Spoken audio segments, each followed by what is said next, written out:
Noneho Perezida Felix Tshisekedi mu nama yahuje abayobozi bagize igihugu harimo ba minisitiri, harimo abadepite, harimo abashinzwe ubukungu, yagaragaje gahunda ye y'imiyoborere ye ndetse n'icyifuzo cy'imiyoborere cye n'icyerekezo cy'imiyoborere ye. Yavuze ko guhera kera muri Repubulika Iharanira Demokarasi ya Kongo ubuyobozi bwaho bwaranzwe n'ubusumbane, ariko noneho we akaba yaraje gushyiraho leta ihuriweho n'abantu bose.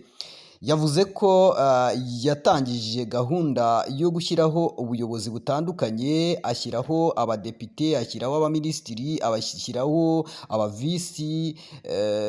visi minisitiri, ashyiraho abashinzwe ubukungu ndetse ashyiraho n'abagenzuzi b'ubukungu kugira ngo ubukungu bwa Kongo butazajya bunyerezwa.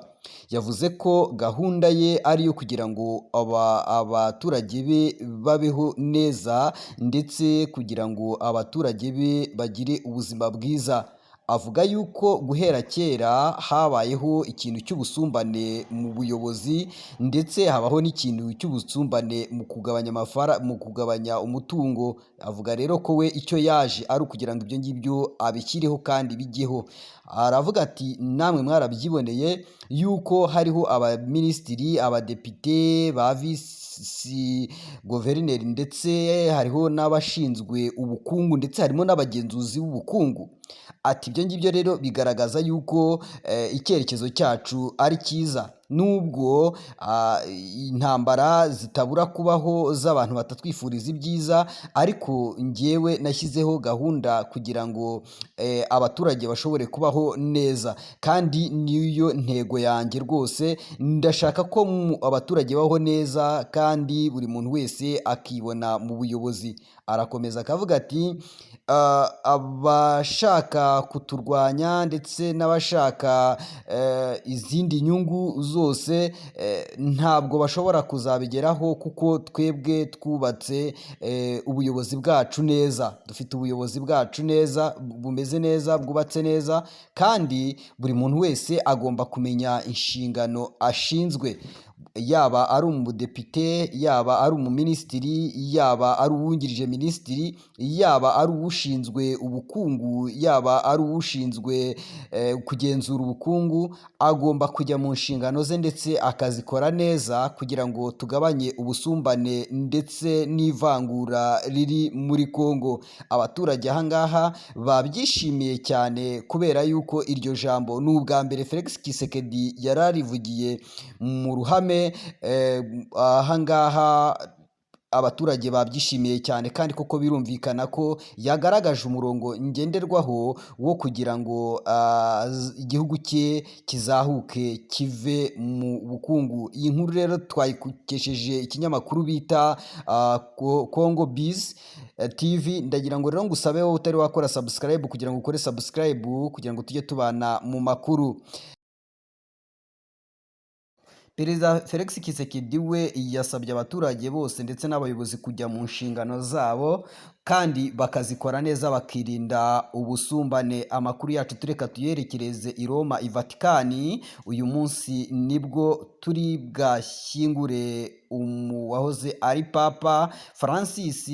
Abaperezida b'ibihugu byinshi bakoraniyeyo, abantu benshi, imbaga nyinshi bakoraniyeyo. Ndagira ngo mbanze nkubwire yuko bashyizeho uburyo bw'umutekano bwo gukoresha amadrone kugira ngo bashobore kuba basaka abantu bari aho ngaho. Amadrone arajya akoresha amasikaneri kugira ngo babe basaka abantu bari aho ngaho, kugira ngo abaturage bashobore kuba bagira umutekano ndetse n'abantu bagiye gushyingura. Donald Trump ubu ngubu mu ijoro ryashize yaraye afashe indege yerekeza i Vatikani, i Roma, kugira ngo nawe ajye muri uyu muhango wo gushyingura Papa, uyu mupapa. Kuva rero Papa yapfa ku itariki 21 z'ukwezi kwa kane, hayoborwaga umukaridinari w'umunyamerika nanone bita Kevin Fahey. Uyu nguyu niwe wanemeje urupfu rwa Papa kuko ari we wari ushinzwe kugira ngo abe yarwemeza, nk'uko tubikesha ibinyamakuru bigiye bitandukanye bivuga iyo umupapa yapfuye uburyo byagenze. Uyu nguyu bita Kevin w'umukaridinali wo muri Amerika niwe wameje ko uru rupfu rwa papa ari rwo nyakuri, nta bindi bimenyetso byigeze bifatwa, ahubwo uyu nguyu yaraje akora imihango igenewe kugira ngo yemeze ko papa yapfuye. Ubu rero uyu munsi nibwo papa baraza kumushyingura i Roma nk'uko byatangajwe, kandi uyu mupapa ngo yatangaje yuko atagomba gushyingurwa mu isanduku ihenze nk'uko abandi bajya babikora. Amakuru yacu reka ubwo abasirikare bashyizwe imbere y'urukiko rwa gisirikare kugira ngo baburanishwe ku byaha baregwa byerekeranye no kwanga kurwana urugamba ndetse no kuzana izindi nzitwazo ndetse no gucika. Ibi tubikesha ikinyamakuru bita Kivu Morning Post. Ahangaha aba basirikare banze kurwana uru rugamba ndetse n'abandi bari bafite ibibazo bitandukanye bafungiwe i Kinshasa bashyizwe mu rukiko ndetse baburanishijwe ejo nibwo baburanishijwe. Bamwe bakatiwe ibihano bikomeye ndetse binakakaye, harimo n'abandi bakatiwe ibihano byo gupfa. Ibi ngibi tubikesha iki kinyamakuru bita Kivu Morning Post, nicyo kiba kihatubereye.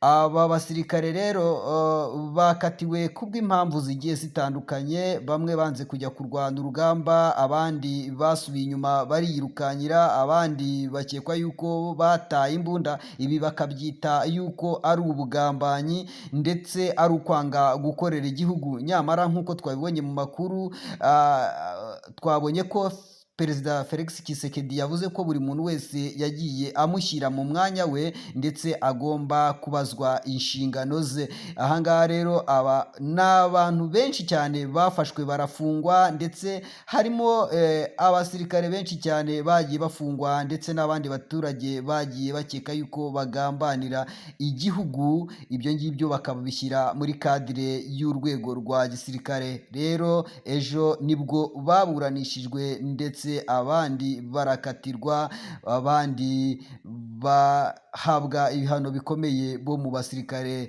Rero abasirikare bagiye bavuga yuko ubu ngubu ari ubutabera barimo gutanga, kandi iri tegeko ryatanzwe na Perezida wa Repubulika Felix Tshisekedi kugira ngo baburanishe aba bantu. Nibamara kubaburanisha maze ubundi bahanwe, bahabwe ibihano bibakwiriye nk'uko abasirikare bakuru babivuga muri runo rukiko rwa gisirikare ubwo baburanishwaga. Uyu nguyu yavuze yuko ibyo bavuga ari ukubeshya, bamubeshyera ndetse bababeshyera yuko bagambanira igihugu, ariko atari ko bimeze, ahubwo urugamba rwabatsinze bikaba ngombwa yuko bahabwa amabwiriza n'abasirikare babakuriye bo kuba basubira inyuma, ariko ibyo ngibyo bikarenga bakagerekwaho yuko banze kurwana urugamba